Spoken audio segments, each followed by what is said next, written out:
Hi friends, Tamil Nadu MPharm counselling வந்து start ஆகிடுச்சு. இன்னைக்கு காலையில் 10 மணிலேருந்து நாளைக்கு 5 o'clock வரைக்கும் கொடுத்துருக்காங்க. ரிசல்ட் வந்து எப்போ வரும்னு பார்த்தீங்கன்னா 29. அலாட்மெண்ட் ஆர்டர் டவுன்லோட் பார்த்தீங்கன்னா 20லேருந்து 24க்குள்ளே டவுன்லோட் பண்ணிவிட்டு ரிப்போர்ட் பண்ணணும் காலேஜில் போயிட்டு. அதுக்கப்புறம் ஜென்ரல் ரேங்க் வந்து பார்த்திங்கன்னா 1லேருந்து 120 வரைக்கும் சொல்லியிருக்காங்க. அதே மாதிரி எஸ்சி, எஸ்சிஏ, எஸ்டிக்கு வந்து கம்யூனிட்டி ரேங்க்கும் வந்து சொல்லியிருக்காங்க.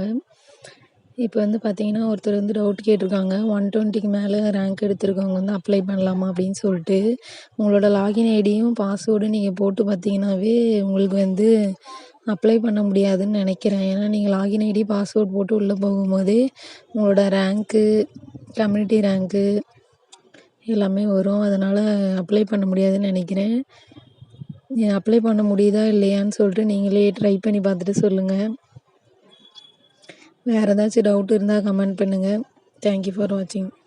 மொத்தம் வந்து கவர்மெண்ட் காலேஜில் பார்த்தீங்கன்னா 85 சீட்ஸ் தான் வந்து அவைலபிளாக இருக்குது. ஸோ ஃபஸ்ட்டு உள்ள 120 மெம்பர்ஸ்க்கு மட்டும் வந்து அப்ளை பண்ணுறதுக்காக விட்டுருக்காங்க.